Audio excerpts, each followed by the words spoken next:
Hello and welcome. Hang on. I actually downloaded a drum roll for this. Welcome to episode number 600 of Smart Podcast Trashy Books. Woohoo! Thank you for being here. I'm Sarah Wendell, and my guest today is Emily Nagoski. Emily Nagoski is one of my most frequent guests, which is good because she's a lot of fun to talk to, and she's back to talk about her new book, Come Together: The Science and Art of Creating Lasting Sexual Connections. We talk about the genesis for this book, which is in part that writing a book is stressful and hard. And while writing Come As You Are, Emily noticed that her own interest in sex was missing. So she dove headfirst into all the research and realized that people who sustain lasting sexual connections have a few major things in common, which is what this book is all about. Now, I need to make sure that you know, and I will say right before the interview starts what the very specific timestamps are here, but we are going to be talking about, obviously, intimacy, and we're going to have frank discussions of sex and sexual practices. But we also talk about threats of violence, intimate partner violence, discussion of intentional weight loss, anti-fat bias, and long COVID. I will give you the timestamps right before the interview starts as to where we talk about intimate partner violence and where we talk about intentional weight loss, in case that's something that you need to skip over. I want to make it as easy as possible for you to look after yourself. A very big hello and thank you to our Patreon community. I want to say hello to Katie, who joined us recently, and I want to say hello to Anna S., who I have a compliment for. Anna, your friends think that you are the human personification of warm socks and a blanket fresh from the dryer, the finest desserts, and the best hugs, especially that last one. If you have supported the show with a monthly pledge, thank you. You're keeping me going. You're making sure that every episode, including this one, has a transcript, hand-compiled by Garlic Knitter. Hey, Garlic Knitter. And you're making every episode accessible to everyone. If you would like to join the Patreon community, have a look at patreon.com/smartbitches. Monthly pledges start at $1 a month, and you get bonus episodes, a truly wonderful Discord community, and a lot of other fun stuff. It would be lovely to have you. And I also want to take a moment to say thank you to you who is listening right now, and to everyone who has listened. 600 episodes is a lot of episodes, and I had no idea what podcasting would become when we first posted our first episodes back in December of 2008. I had to go look it up. It has been more than 10 years, and I have learned a lot about interviewing, about listening, about asking questions, and then the technical stuff like editing and what are the correct terms to Google when the audio software is being weird. So thank you for being here, for being part of the podcast community. Thank you for listening to the show and telling people about it, for reviewing the show on whatever podcast platform you're using, and for tuning in. I am truly honored to keep you company each week, and I am extremely proud to reach 600 episodes. Thank you. Support for this episode comes from HelloFresh, who wants you to have free breakfast for life, which sounds good. At HelloFresh, you get farm-fresh, pre-portioned ingredients and seasonal recipes delivered right to your doorstep. You can skip trips to the grocery store and count on HelloFresh to make home cooking easy, fun, and affordable. And that's why it's America's #1 meal kit. Now, I've been cooking for myself for a long time, and now that I have children that are taller than me, it has been time to pass along the kitchen knowledge to them. HelloFresh has been a great tool for both my ability to relax and not cook one evening and their growing culinary skills. The step-by-step instructions allow my kids to take over dinner prep with confidence and curiosity. They have a really good time, and the meals are really interesting and delicious, too. There are over 45 dinner options to choose from weekly, and even more market add-on items that will suit any lifestyle. We tried the Monterey Jack chicken with roasted potatoes and green beans, which were perfect, and we loved how fast it was ready, too. We also tried the pork tacos with cabbage slaw and the Thai chili burgers with home fries, and both of my tall children are still talking about how good they were, especially the tacos. Okay, now I'm hungry. Darn it. But I have good news. There is a special offer going on right now. HelloFresh is giving all subscribers free breakfast for life. That means you'll enjoy a totally free breakfast item with every single HelloFresh delivery. Now that's worth waking up early for. Go to HelloFresh.com/SmartTrashyFree and use code SmartTrashyFree for free breakfast for life. Do you know how much I love this coupon code? 1 breakfast item per box while subscription is active. That's free breakfast for life at HelloFresh.com/SmartTrashyFree with code SmartTrashyFree. HelloFresh, America's #1 meal kit. As I mentioned, I have some content warning timestamps. These are mentioned in the conversation, but for your own peace of mind, at 23:36, we talk about intimate partner violence, and at 1 hour and 45 seconds, we talk about intentional weight loss and long COVID. On with the podcast. I am Emily Nagoski. I am a sex educator and the author of Come As You Are, the surprising new science that will transform your sex life, which is about the science of women's sexual well-being. Burnout, co-authored with my twin sister, which is about stress management in the context of the patriarchy. And my new book coming out very soon is Come Together, the Science and Art of Creating Lasting Sexual Connections. Happy new book. Now, I think you might be, my husband and I were debating this when we were walking the dog this morning. I think you might be my most frequent guest, the person who's, with the exception of Amanda, who co-hosts with me a lot. I think you might be the guest who's appeared the most. You're like a 5-time SNL host. Yeah. I know that when we last spoke about a year ago, you were talking about this book. I think it's so cool to come back and revisit. I cannot shut up about this book. No, it's more like you did it. It's done and other people get to read it now. What will people find inside a book called Come Together? It's a Beatles biography, isn't it? Yeah. The thing I do is I name my books after book titles. That's apparently what I do. Yeah. So the origin story here is that writing Come As You Are, my first book, writing a book is hard, as you know. It was in fact so stressful that even though I was writing a book about sex, the stress of it made my interest in actually having any sex completely vanish, like zero. Yeah. For months at a time.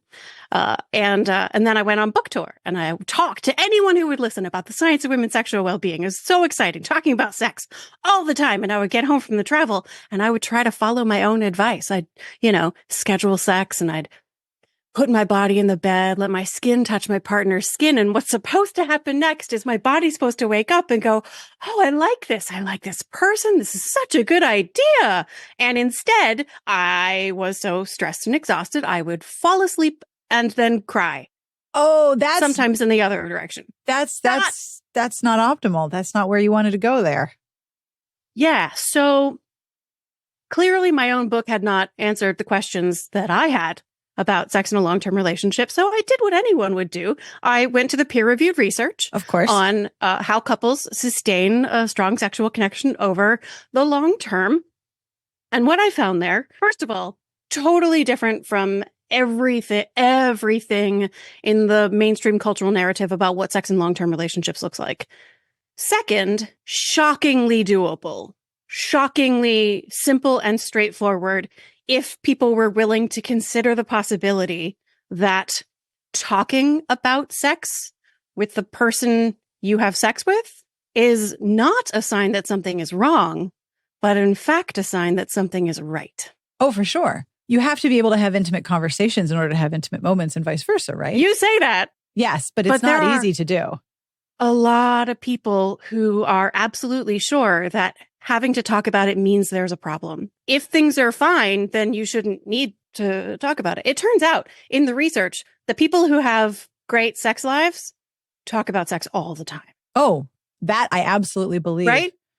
Yeah. But this mandate to not talk about it unless there's a problem, that has a whiff of patriarchy. Oh, does it? A little. I catch a little scent of oppressive patriarchal expectations. It's a little bit of cis hetero patriarchal, rapidly exploitative, late capitalist, also white supremacist purity culture. Oh, that too. God, what a cake. I really thought that you were going to say, I'm a sex educator. And I looked at my life and said, what the hell? And I looked for the peer review research and there wasn't any. Like I really expected there to be none research here. And I'm really glad to know that there is a little. Some. Yeah. So there's problems with the research in this field. What? One is that, I know. More so than, I address problems in the research in like every book because I love science. Science to me is like democracy. It is the worst way of understanding the world, except maybe for all the other ones. Fair. Science is so powerful and it has really profound limits. And the main limit of science is that it is done by people.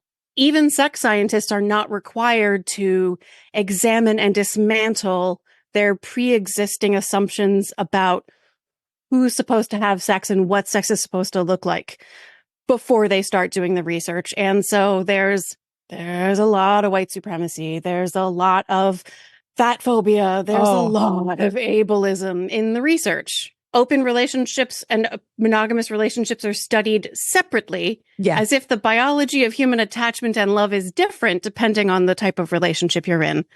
Spoiler, it's not. No. So I had to, there was a lot of bad stuff that I had to sort through to find the really good stuff, but there is some really amazing research. Can I talk about, I know we're going to talk about like the actual, like, but how to? People are like, but how do I sustain a strong sexual connection over the long term, Emily? Can I first talk about two researchers whose work I have really depended on? Like, you even have to ask that question. Just please tell me all about it, because this is the thing that I'm not good at. I am not good at taking a wide variety of data and synthesizing it into like, that's not a thing my brain can do. I get too overwhelmed. I cannot do that. So the fact that you can is already fascinating. It's my brain's favorite thing. Okay, please tell me everything. So, the first author has actually written a book that people can read. It's called Magnificent Sex. This is a book that I've been recommending ever since it was published, by Peggy Kleinplotz and A. Dana Maynard, M-E with an accent aigu, N-A-R-D, Dana Maynard. Magnificent Sex. Gorgeous title, right? Lessons from Extraordinary Lovers? Hell yeah. Lessons from Extraordinary Lovers. It's on the academic side, but it's this work is so good. So what Peggy and her team did was interview dozens of people who self-identify as having extraordinary sex, as having optimal sexual experiences. So the first thing I want to ask you is, what do you suppose is the typical age at which a person has their first extraordinary or optimal sexual experience? Are we breaking this down? Typical first age. Are we just talking about all people? Or are we talking about people who identify as men and people who identify as women? Because I imagine all people. It's not different by gender. Okay. All people, magnificent sex. I'm going to say somewhere in their 40s. 55. Damn, I'm not even there yet. Hell yeah. Well, what that means is that like about half of people, it's sometime before that, and about half people, it's sometime after that. On the one hand, like, wow, they went all those years having sex that was not optimal, but also like they got there. They did not let anything stop them. Yes, that is very good point. That's a very glass half empty, glass half full way of looking at this. Yeah. And also for anybody who thinks that it's too late, not too late. Not too late. Not even a little bit. Nope.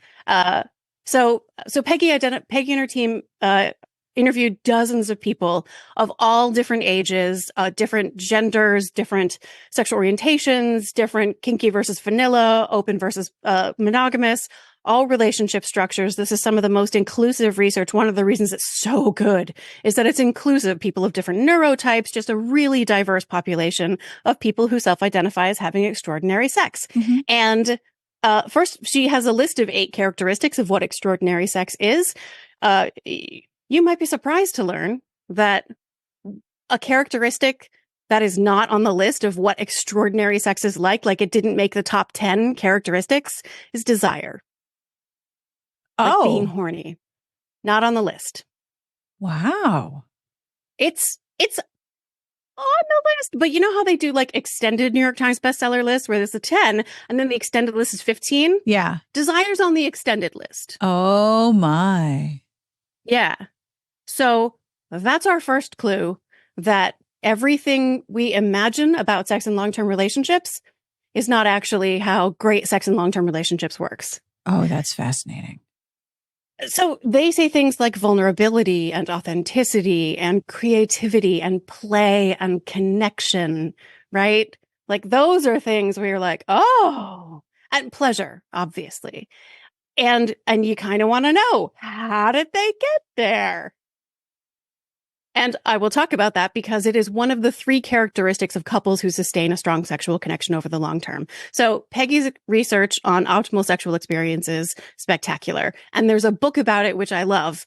The second researcher has not yet, to my knowledge, written a book that people can just buy. So you got to go to the peer-reviewed research. Her name is Shamika Thorpe, and she studies the sexual pleasure of Black women in the South. And she uses this metaphor of pleasure mountain, Mount Pleasure, of like the steps that her research participants take in order to create a context that lets them access pleasure, despite living in a world that has absolutely tried to convince them that pleasure does not belong to them. Oh, wow. Thorpe, Thorpe with an E. I will link to this in the show notes. She's great to follow on Instagram too. Oh, wow. Okay. So I will link to this in the show notes, but her website is Dr. Shamika, Shemeka. And there is a reading list of Black sexuality, feminism, and pleasure. Oh, wow. This is amazing. Well, thank you. Yeah. Holy cow. So these are 2 research labs that transformed my work, that were central because of the quality and inclusiveness of the populations that were studied. It wasn't just like white cisgender heterosexuals. Yeah. Which is most of what you find. Well, I mean, it is a very overreported cohort. Yeah. And college students, right? Oh, well, yes. But, you know, that really is the image of teenagers and of college students, that they just think with their think with their libidos all of the time. And it is incredible to see a researcher looking at other populations that don't really even get connected to the concept of pleasure. I mean, we already have. These are not the people whom you assume, like, we sort of have this idea, and I mean, we have a script in our head of what like normal sex or good sex or even perfect sex looks like. And that includes an image of like what people are doing, who those people are, what their bodies look like, what their bodies are capable of, their age, their shape, their genders. Yep. Now, in our last conversation, back when we were talking about the very beginning stages of writing this book, you talk about identifying the sex that you do not want to help identify the sex that you do want. And that's like all of chapter 1. And one thing I love so much is watching someone go through the process of reframing a thing that we know is an issue, that we know is something to talk about, but completely renovating how we talk about it. So starting with the idea of, well, I'm not enjoying the sex that I'm having, so the problem must be me. I must not like sex. I must not enjoy it. To moving that conversation to, I don't like the sex that I'm having, and I might like some other sex, but I don't know what that is. That's a massive reframing job. And you tackle that in chapter 1. I think it is the foundation of the whole thing. And it's not just changing from sex I do not want. It is transitioning away. So I ask people to consider the question, what is it that I want when I want sex? Of course. Right. And also, what is it that I don't want when I don't want sex? What you want when you want sex with a partner, hint, it's not orgasm. You can probably do that on your own. And if you can't do that on your own, there's whole books about that. So what is it that you want when you want sex with a partner? And when you don't want sex, what is it that you don't want? It's not orgasm. What is it? When people have that as a conversational starting point, it gets very feelings very fast. Oh, yes. When people have an idea of like, I want I have asked thousands of people this question, and they talk about they want connection. They want to feel desired and desirable. They want to share pleasure. Like pleasure, you don't just want the pleasure of like rubbing your body parts on someone else's body parts. You want the pleasure of sharing the sensation of your body parts on their body parts and their pleasure in the sensation of their body parts on your body parts. That is a specific and special, delightful thing, is the sharing of pleasure. And people want this experience that I have started calling freedom, of like being able to close the door on all the other stressful stuff in our lives and just be able to disappear into the sensations of the pleasurable things that our bodies can do. Mm-hmm. That's just some of the things that people really want. People want their identity validated. They want to feel accepted and acceptable, that these parts of themselves that they were taught their whole lives are dirty, dangerous, and disgusting are in fact desirable and wantable and lovable, Mm-hmm. not just acceptable, but Yeah. like, wow. So people want a lot of things. And when people have conversations about what they want, that is a much more productive conversation than like, why aren't we having sex? Yeah. But for me, the transition that you get to, and so I'll tell you, it's from Peggy's research that this originally started in my mind. She would have a couple come in and partner A says, I'm sorry, this makes my partner upset, but honestly, I'd be happy if we never had sex again. And Peggy Ouch. says, okay, so tell me about this sex you do not want. Yeah. Like, what an important question that is. And they do not go on to describe like ecstatic, pleasurable, joyful, connected, authentic, emotional, vulnerable, playful, anything. It is, in Peggy's words, dismal and disappointing. Yeah. And her response is, well, I rather like sex, but if that's the sex I were having, I wouldn't want it either. Ooh, This is the wild revelation that is completely obvious when you say it out loud. Yeah. It is not dysfunctional. It is not a problem. If you do not want sex you do not like. Yeah. That makes total sense. Right? And yet think of all of the narratives in other realms that counter the idea. Well, if someone serves you a food you don't like, you have to eat it anyway or it's rude. If someone gives you something you don't like, you have to act like you do and say thank you and then like act and make sure that you perform using whatever this thing is that you don't actually want. You have to sublimate your wants for the comfort of someone else. And that's not just sex. It's food and gifts and expectations and parenting. And like, it's all of these different and family relationships. It's all of these different subtle messages where, well, if the foundational one about sex is not going to be any different. Yeah. And yet, can we make it different?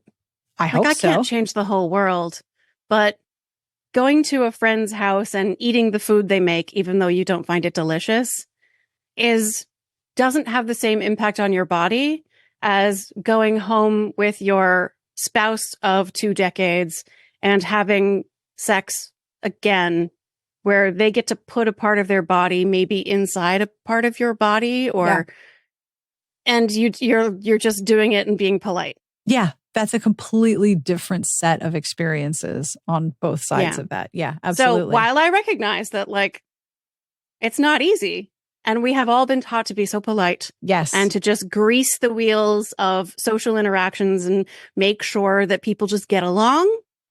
What if, this is a crazy idea, what if we all only ever had sex we like?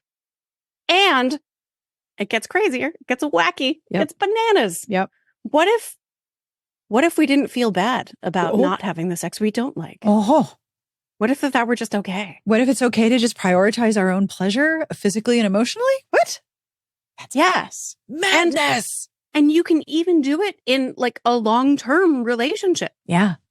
Because you can have a conversation with your partner about what you like and what you don't like and what they like and what they don't like and what you want and what they want. And not being able to do that and feeling the possibility, content warning for violence, feeling the possibility of violent retribution for bringing it up. Yes. Is a very real concern for so many people because it's like you were just saying, it is such a elemental, foundational human experience, intimacy and vulnerability, knowing that addressing a problem with sex means the potential of violence means that you're not ever going to do it. The question I'm asked most often is some version of, am I normal? This thing, is this normal in my life? I have this fantasy. Is that normal? I have this desire. Is that normal? I have this experience. Is that normal? And maybe right after that is, how do I talk to my partner about? Yeah. How do I ask my partner about? Yeah. And like the the straightforward answer is like you say the words, like you just said it to me. I want to talk to you about whatever it is. Mm-hmm. So the real question isn't how do I talk to my partner about? It's what is it that I dread will happen if I talk about it? Because even if it's a person who you have sex with, we still somehow have this fear that they are going to judge us and respond negatively, or equally, we are worried that they're going to receive that conversation as criticism or judgment of them. And we are all so fragile, so delicate around our sexuality because we've been taught that our worth as human beings can be measured by our success as sexual people. And of course, success is something that has been defined by somebody else. Somebody has told us their opinion of what success looks like. And we think that we're supposed to try to match somebody else's opinion of what success looks like. Mm-hmm. And by even talking about it, we are already failing at that somebody else's definition. Yeah. It's a lot of baggage in the bedroom. Oh, man. So much. But, so the hopeful part is characteristics of couples who sustain a strong sexual connection over the long term. Yes. Characteristic number 1. Yes. They are friends. Yes. They have trust and admire each other. Yes. You say that. When I was writing the admiration section of the book, it was quite controversial. Because I wrote something about how, like, so admiration is like when I hear the garage door open and I know that my partner is coming home, I feel a little flutter of joy inside me that this person I am so lucky to have as my partner is here. Yeah. And early readers were like, that's too aspirational. That's not realistic. And I was like, that's literally just a thing that happened to me today that I wrote down. Oh my gosh, I'm really worried about people. And so as I was writing it, Terrence Reel's book, this idea of normal marital hatred got written about everywhere. And I was like, oh, people are letting this thing of just like their irritation and annoyance with the things that were like cute early on in a relationship escalate into like this person, like the garage door opening and their partner coming home is not about like the things they're so grateful for, the things they really admire about their partner, but like the irritations they have about like their partner leaving like food containers in the sink instead of putting it in the recycling. Yeah. Like, why didn't you just like that, all that stuff? And like, they were late. This is the garage door's opening, but they're late again. Yeah. So working on the admiration piece makes it easier to have sex that you like. It makes it easier to talk about sex in a way that is free of shame and guilt and blame. Yes. So I'm not going to say that it is necessarily easy to sustain a consistent level of admiration. No. But when you feel that admiration missing in your relationship, that's a target to work on before you try to do work on the sex stuff. Mm-hmm. Yep. Characteristic number 1. Yep. Characteristic number 2, they prioritize sex. Yes. They decide that it matters for their relationship. And let's just be clear, it does not matter for everyone. It does not matter for all relationships. It does not matter all the time within any given relationship. There are phases and seasons when sex drops off the priority list. Ahem, the first 4 years of having a new human in your house. It just doesn't have to be on the priority list. But the couples who sustain a strong sexual connections are the ones who decide that it matters, that it does something valuable for their relationship, that they stop doing all the other things they could be. Like you got kids to raise, maybe you got a job to go to, school to finish, hobby to house train. Yeah. You've got other friends to pay attention to. Why would we pause all that other stuff and just like put our bodies in the bed and suck each other's toes and lick each other's genitals? Like, why would we do that? People make a choice. They decide that it really matters for their relationship and for themselves, that this is part of their connection with this person that they're choosing to spend a lot of years with. And they're going to make the choice to deliberately try to shut all of that other stuff out, which is really hard, to turn off all of those other obligations to focus on themselves and the pleasure that they experience with their partners. Yeah. And because it's a priority, they are choosing it. Yeah. Not out of a sense of like obligation that they have to. Obligation is one of the most consistent things people say that they do not want or like. Which is when they do not want or like sex. Tricky because scheduling sex can often feel like making it obligatory. And that can be a very tricky balance for certain people's perception of their time schedule and priority list. Are you familiar with the term pathological demand avoidance?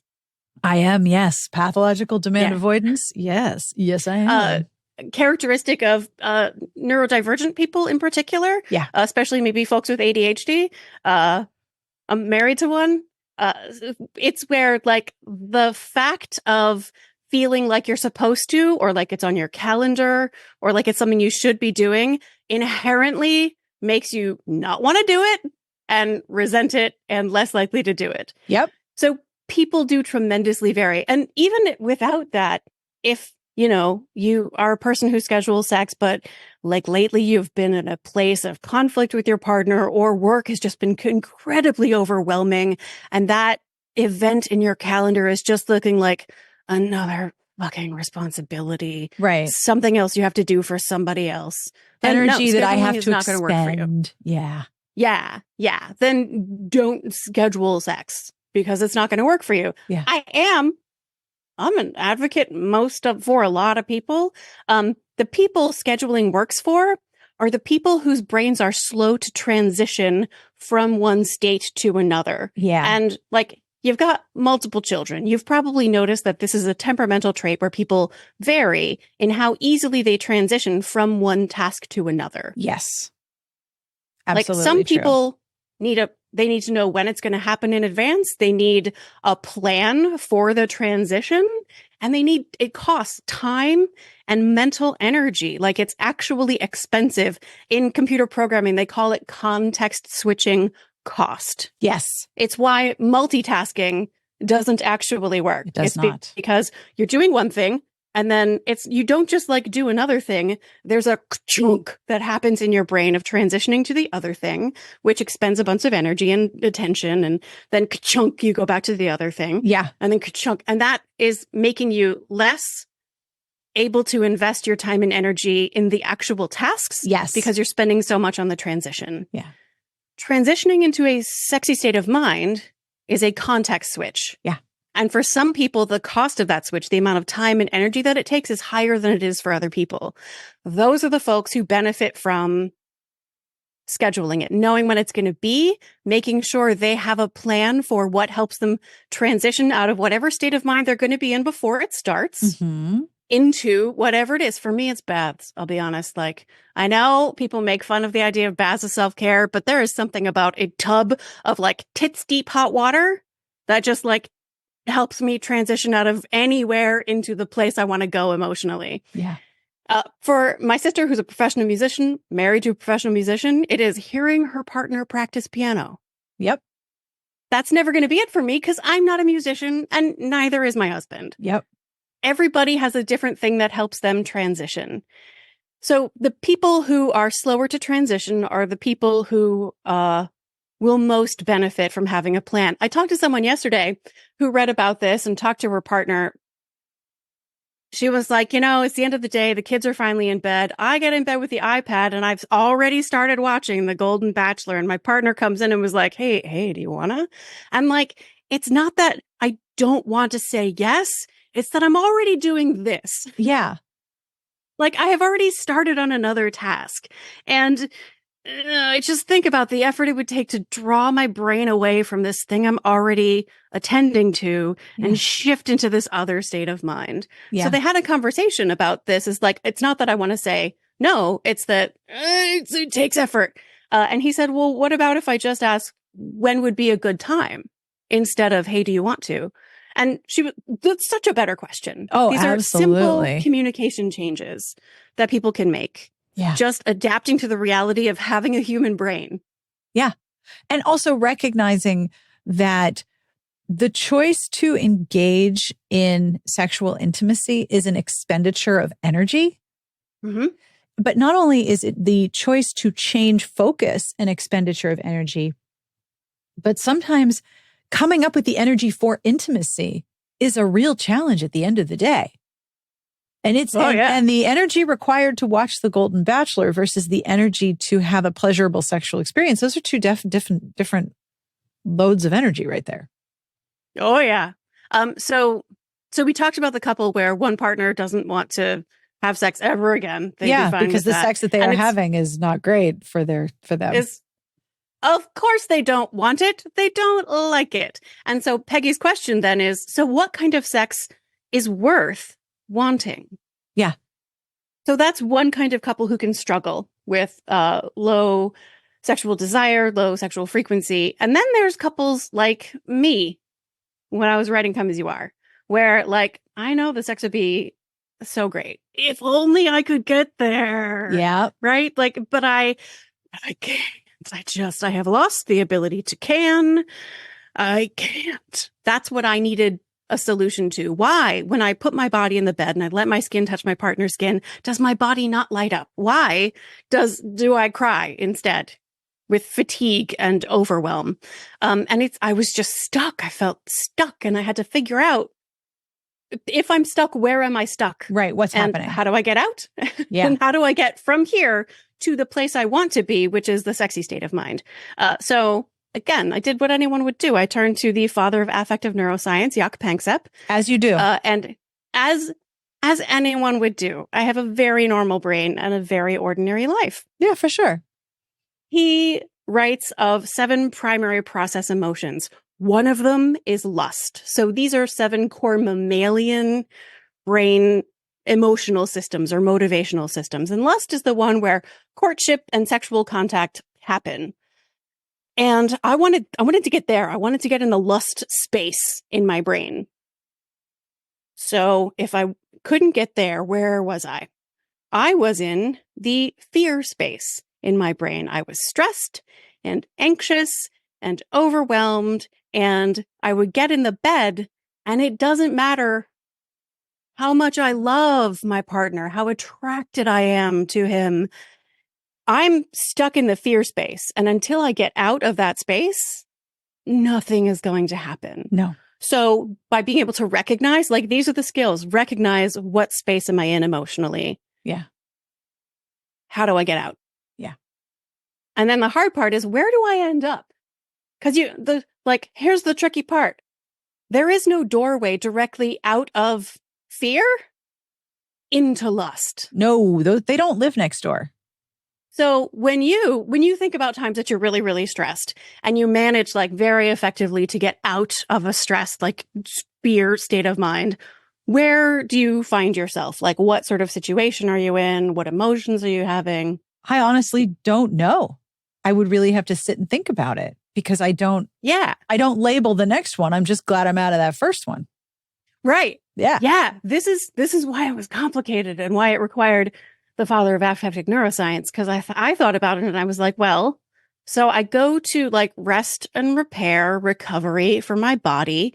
And then I go to seeking, which is another one of the primary process emotions. So this is curiosity and exploration and adventure. It's intellectual curiosity for me very often.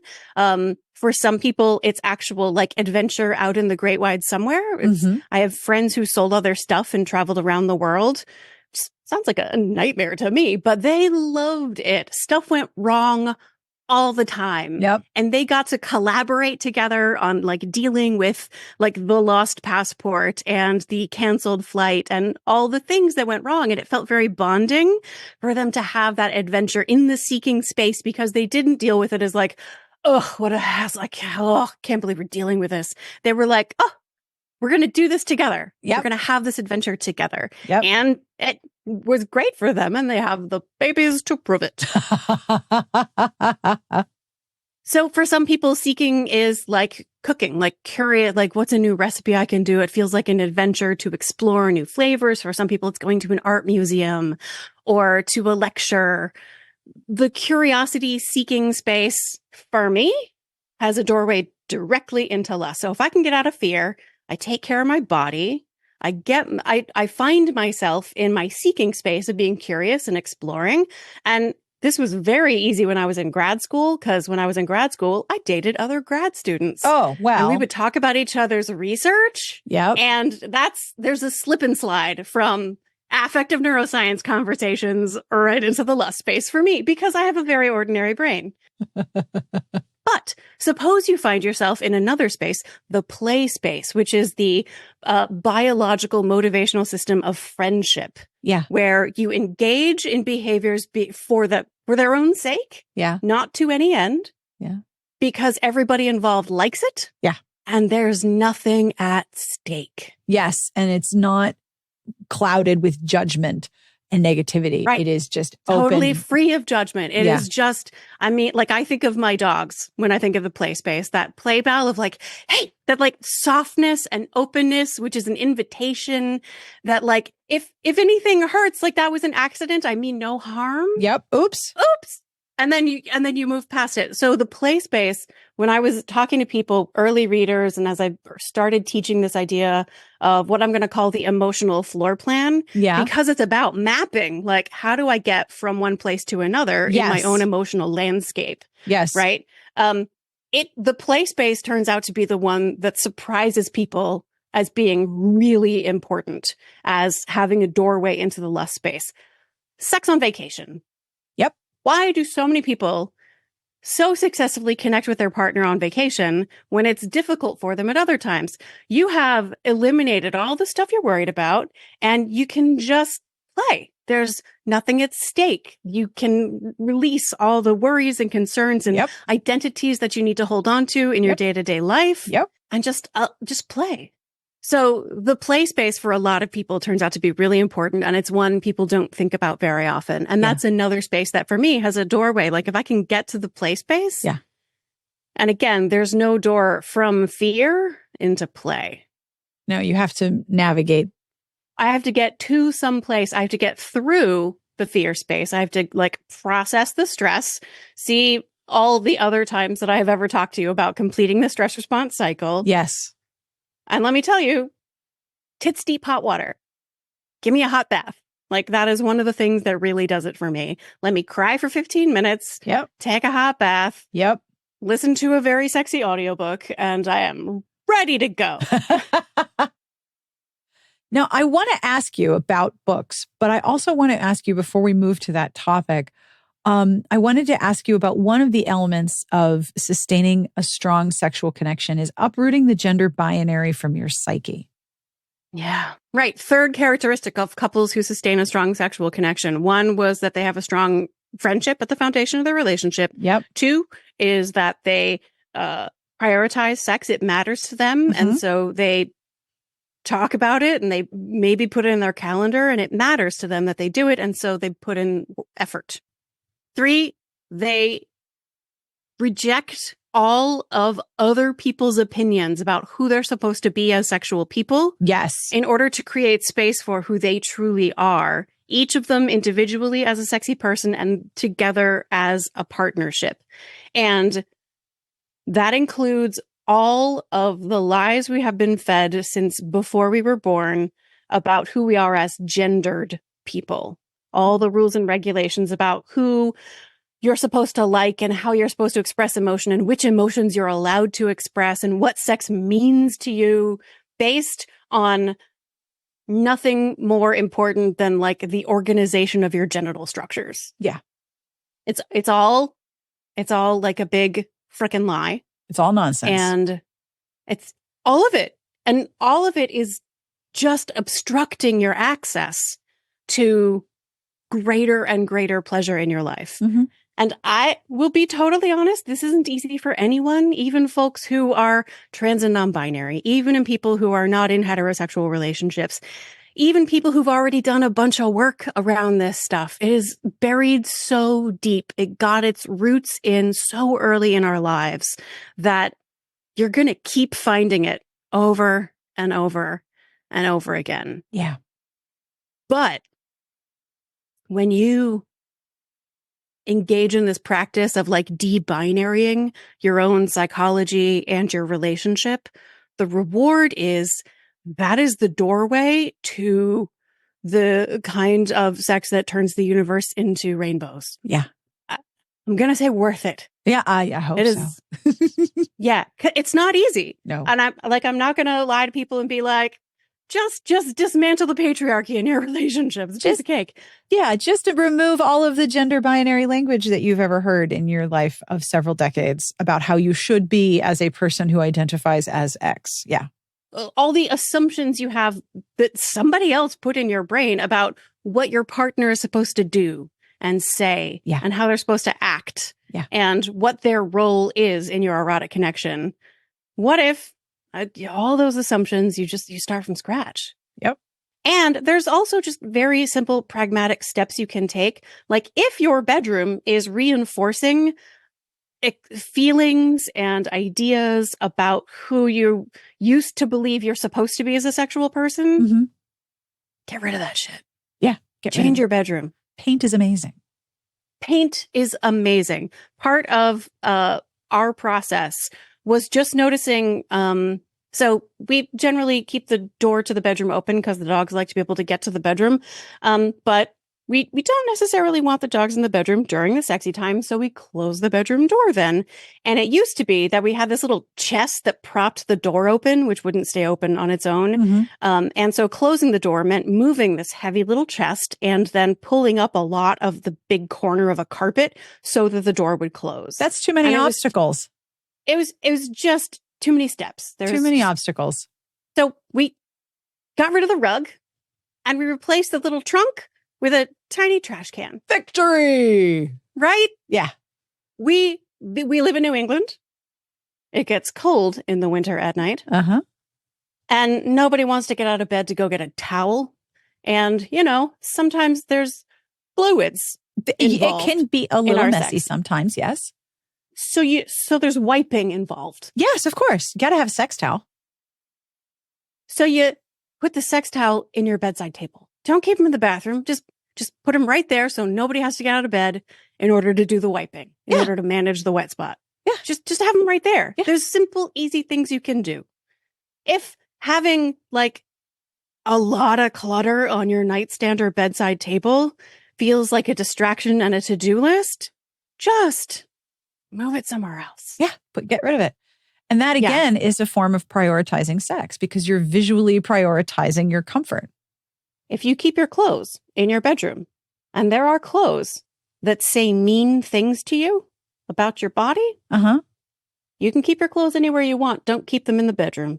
They don't belong in there. Only clothes that have nice things to say about your body belong in the bedroom. Yeah. That's why they're pajamas. That's right. That's right. Now, one aspect about this book, one of my brain's favorite things to do is to see so much of what I learn about in the world through the lens of romance. What is the romance genre saying about this? How does the romance genre portray this? Because, romance, as we've discussed, is about empathy and intimacy and a lot of very vulnerable things, like feelings, so annoying feelings.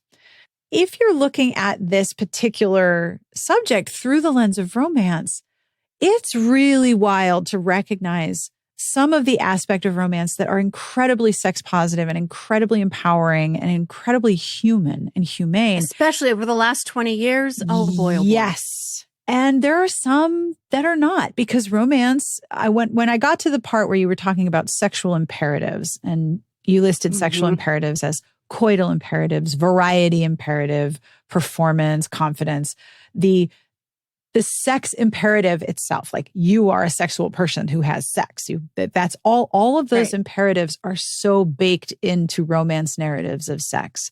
Like when I started writing about the genre, I realized just about every single sex scene I read was from the POV of the heroine, even if it was a heterosexual romance and the hero had point of view chapters. The sex was never from his point of view. It was always hers. And I was like, but why? Why does it need to be from her point of view? Why is that so interesting? And so when I finally read a sex scene from a male point of view, I was like, whoa, this is wild. is this really what happens? Like, even the point of view comes with an imperative. And I'm wondering how you look at romance being so very fluent in all of this research and all of these concepts of, emotional hierarchy and sexuality. How do you look at romance as both the empowering and the limiting portrayals of sex? So the nature of a romance novel is to be about not always, but very often about the early fallen in love, hot and heavy part of a relationship. Yeah, the courtship and part. Yeah. What we assume happily ever after looks like is that sustaining forever. Right, but that's not how it works, right? It's not how it works, and it's not even how it's supposed to work. Oh. So this is the thing I call the desire imperative. The idea that like early in a relationship, it's hot, heavy, can't wait to like get your hands on each other, slightly obsessive even. And that can last for a while. And then like you buy a fixer-upper house or you have kids or job stuff and life gets complicated. There's a pandemic, who knows? And that sort of goes away. And you have two choices. It goes away so much that by the time you get past menopause, you're left to like hold hands at sunset on the beach or whatever. And that's just it for you.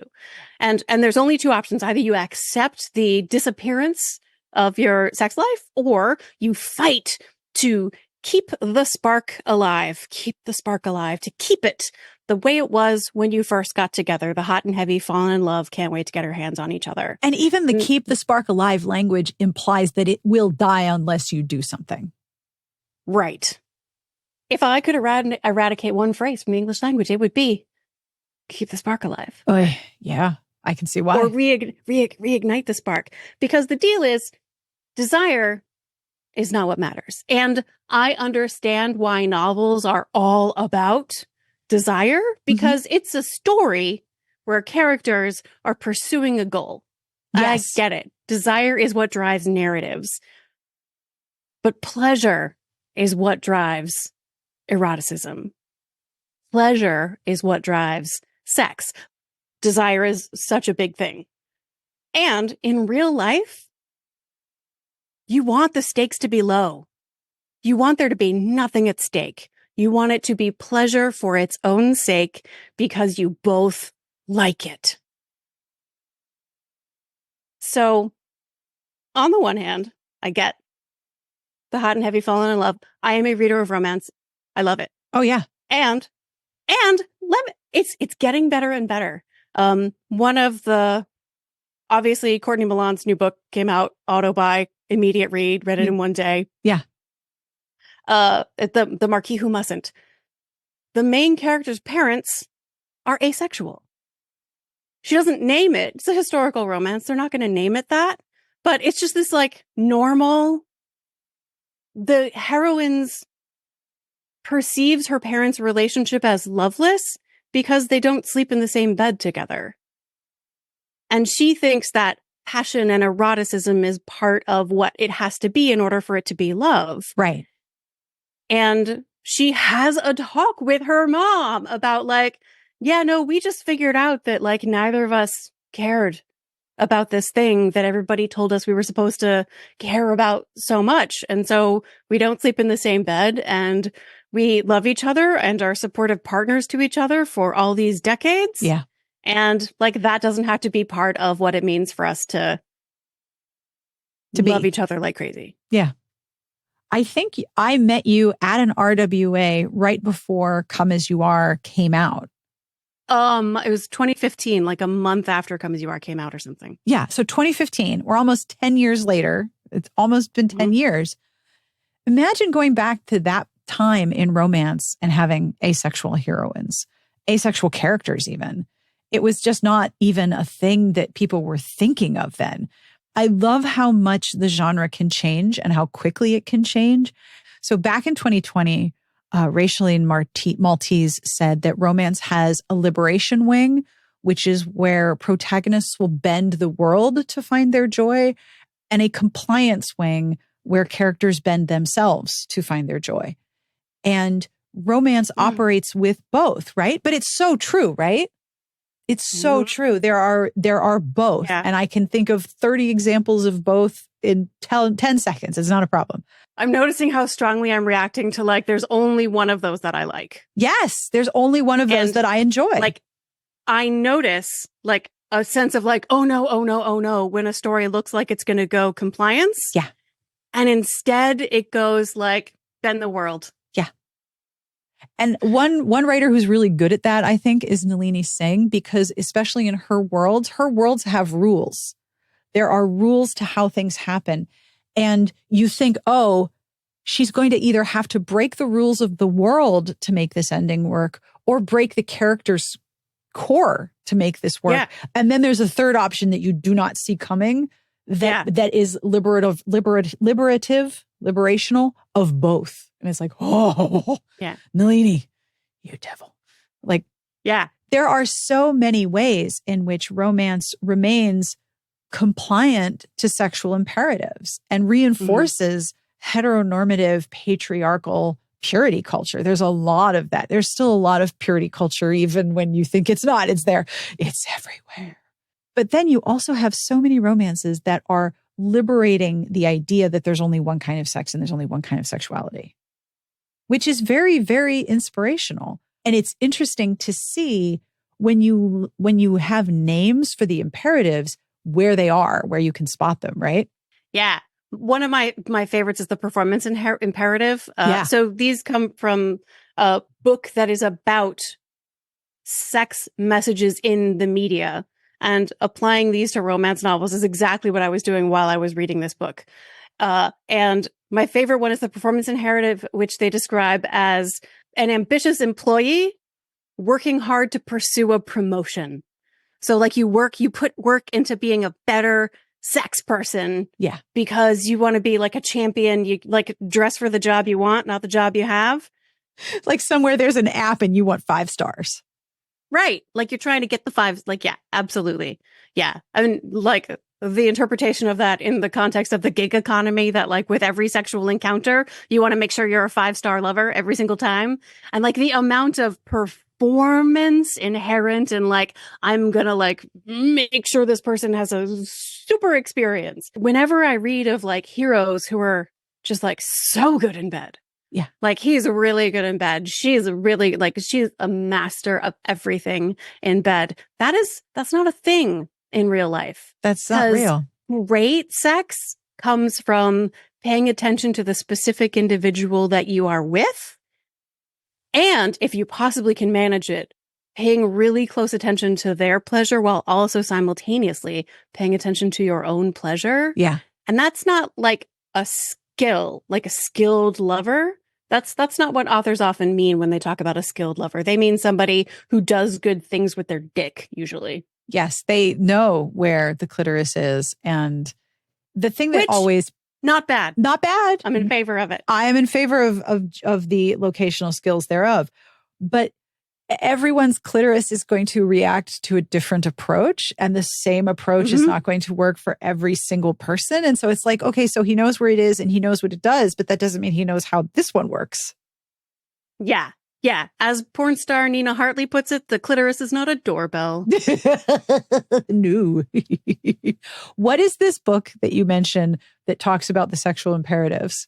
Mediated Intimacy by 3 authors, all of whose names I'm not going to remember. That's fine. I put them in the show notes. Like I have links to all of these books because I promise people are going to be like, what was the name of that book? I wish to read that book immediately. One other thing, if you have time, when you talked about savoring all pleasure as a catalyst to sexual pleasure, that savoring pleasure also counters very much this idea that we have to grind and work and rush and we have to hurry and we have to not savor anything. We have to get to the next thing. And it seems like a lot of this is also an anti-grind culture argument, that the idea of pursuing pleasure and prioritizing your pleasure and the pleasure of your partner is very much anti-grind culture. I assume that was a very, very happy byproduct of your work, generally speaking. You look so coy right now. So, who, me? You've been around the publishing industry for a while now, right? Oh, Oh, yes. I joke often that I have a rocking chair on the front porch of Romance Old Folks Home. So you know that a publisher's primary goal with a book is to like earn out the advance. Oh, for Like, sure. Yes. So I need you not to say out until that happens. Please don't say out loud that my book is anti-capitalist. Oh, of course But it's not a byproduct. It is an explicit, deliberate intention in the book. Fuck yeah. We want a different kind of grinding, people. It's a different kind of grinding that we're after here. One of the most important books I read last year was Rest is Resistance by Tricia Hersey, the Nat Bishop. Love that book. Love it. Love that book. Love following the Nat mystery on all the social medias. I first encountered Tricia Hersey's work when I was still in promoting Come As You Are mode in 2016. We happened to be at the same conference. I was already working on burnout. I had already written the sleep chapter, and I saw Tricia Hersey speak, and I was like, oh, fuck, I have had a very shallow analysis. I'm going to have to start that from scratch. Oh, bother. Totally transformed that chapter. And then it transformed my work. Yeah. And then gradually, eventually, through what she calls the unraveling, it has changed my life. Yeah. I'm going to have feelings now. A choice I made in 2015. Trigger warning for talking about intentional weight loss. Heads up. Because 30 seconds of that. It's a choice that I made in 2015 because I could, and I knew that the closer I could come to the culturally constructed aspirational ideal, the more seriously I would be taken as an expert. And it worked. I remember you talking about this before your TED Talk, that you were conscious of yourself on camera and that you needed to conform to a particular visual to be listened to, and how fucking terrible that was, but also entirely rational choice. Right? Yes. And man, to walk into a room and be like, oh, you're the expert, instead of at my body's healthy, natural size being like, oh, you're the expert. Yeah. There's a very real difference. And boy, thin privilege is fucking intoxicating. So I had to make a choice, like menopause and then long COVID. Oh, bother. I've had long COVID for about 15 months now. That fucker. Yeah, it sucks. And I had to make a choice about intentional weight loss approaching the book tour. Yeah. And I decided not to. But here's the mental wrangling that it took me. My health was bad when I was engaging in, like any nutritionist or exercise person would have been like, you're doing a good job. And I was like, I almost passed out on a New York City street. Like, it was bad. And I decided not to do that to myself this year, not because I prioritized my health, but because my husband was so worried about me back then. And this is a whole book about restoring our connection. And I didn't want to do that to him. Yeah. So I made the choice to prioritize my health and well-being with whatever opportunity costs that may come with. Yeah. Because my relationship with him is more important than any potential work, anything that could come along that might be contingent on like what dress size I wear. Yeah. Which, like, it's real. It's that very there are real. opportunities I may lose because I can't find clothes at a Nordstrom that fit me, alas. But that's how it is, and I went ahead and made that choice. And for me, that was inspired by Tricia Hersey's work and the unraveling from grind culture and other people's expectations that my body is a commodity to be consumed. And that your dedication to grinding your body into a smaller size is an indication of your dedication to your life. Right. Yes. Oh, Emily, I've given up on myself. Yeah. No. Getting along with my body for the first time. Totally different thing. Yeah. Better than ever before. And it isn't easy. No. And oh my God, you guys, the liberation. Y'all. So beautiful. Y'all. So I always ask this question. What books are you reading that you wish to tell people about in addition to Magnificent Sex, The Marquis Who Mustn't, The Romantic Agenda and Mediated Intimacy. I have been writing them down. They will be in the show notes. I mean, I've been reading a lot because I've been traveling. So Railed by the Krampus, yeah. So audiobooks, especially Leslie Jones's memoir as an audiobook. Oh, the audiobook version specifically, because she does not read her audiobook. She sees what the story is and she just tells the fucking story. And it's 16 hours long because she tells the story and she was like, they didn't want me to put this in there, but I'm just going to tell this story. And she tells story of like the last time her father said that he was proud of her. Oh. And she's like sobbing heavily in the booth. It is just stunning. It is so good. All right. Well, so I already have Leslie fucking Jones. I already have Barbara Streisand's 48-hour audiobook memoir. She reads it. It's 48 hours. I have been told that it is for some a truly holistically religious experience, and I have that on hold, so I got to add Leslie Jones right behind that. Right. Maria Bamford's memoir is very different. It's called I'll Join Your Cult. My favorite menopause book, because menopause, is What Fresh Hell Is This by Heather Corina. Oh, the founder of Scarlettine. Yes. They have a take on menopause that is more nourishing to my soul than any other menopause book I've read, and I have read a lot. Well, it does kind of go in hand with your business. Yeah. So, Gender Magic by Ray McDaniel, R-A-E McDaniel. It may or may not be out yet. I got to read an early copy. Ray's a friend of mine. And especially for people who either are transitioning or love someone who is transitioning or thinking about it, this is like from the inside out support for like finding who you are in a world that does not want you to. And another book that's not out yet, it'll be out 1 week after my book.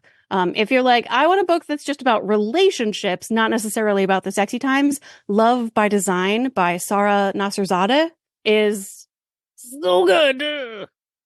Ma'am, where can people find you if you wish to be found? So now that I'm not in charge of my social media, they're much more active. Well done. So EmilyNagoski.com is the website. You can get the books anywhere books are sold. As you know, there is not one better way from the author's point of view to get a book. If you can get it from your local bookshop, great. If you want to get it on Amazon or Target, do you. It's exciting that my sex book is being sold at Target. It's extremely exciting that your sex book is going to be at Target. Freaking thrilling. Hell yeah. I am going on book tour. So I will be in physical places, including both Ripped Bodice locations. Mazel tov. I'm so excited for your new book. Congratulations. You did the thing.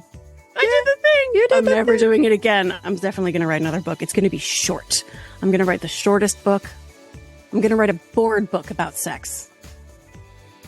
And that brings us to the end of this week's episode and the conclusion of our 600th episode. I'm very excited about that. Thank you to Emily Nagoski for being so honest and vulnerable and always being a wonderful guest to talk to. I want to thank Mikhail from Pixabay for the nifty drum roll sound that I found. Thank you, Mikhail. I will have all of the books that we mentioned in the show notes, along with links to some of the resources that Emily mentioned. And you can find that at smartbitchestrashybooks.com under episode 600 or in the show notes to the file that you are listening to right now. As always, I end with a terrible joke. And this terrible joke is from, I want to say Cylin. Cylin, if I'm saying that wrong, I apologize. What do you call a food fight that breaks out at a Golden Corral restaurant? Give up? What do you call a food fight that breaks out at the Golden Corral? All you can yeet. If you're not familiar, Golden Corral is an all-you-can-eat American buffet restaurant. There used to be so many when I was younger. Where I lived in Western Pennsylvania, there was Pappin's and the Ground Round, but the biggest buffet where I lived was Haas's. So if you've ever had the all-you-can-eat restaurant experience, do not get in a food fight. You do not wish to all-you-can-eat. Yeet.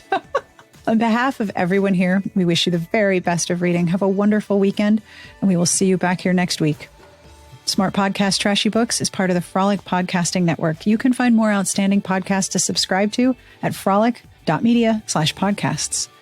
And thank you for 600 episodes.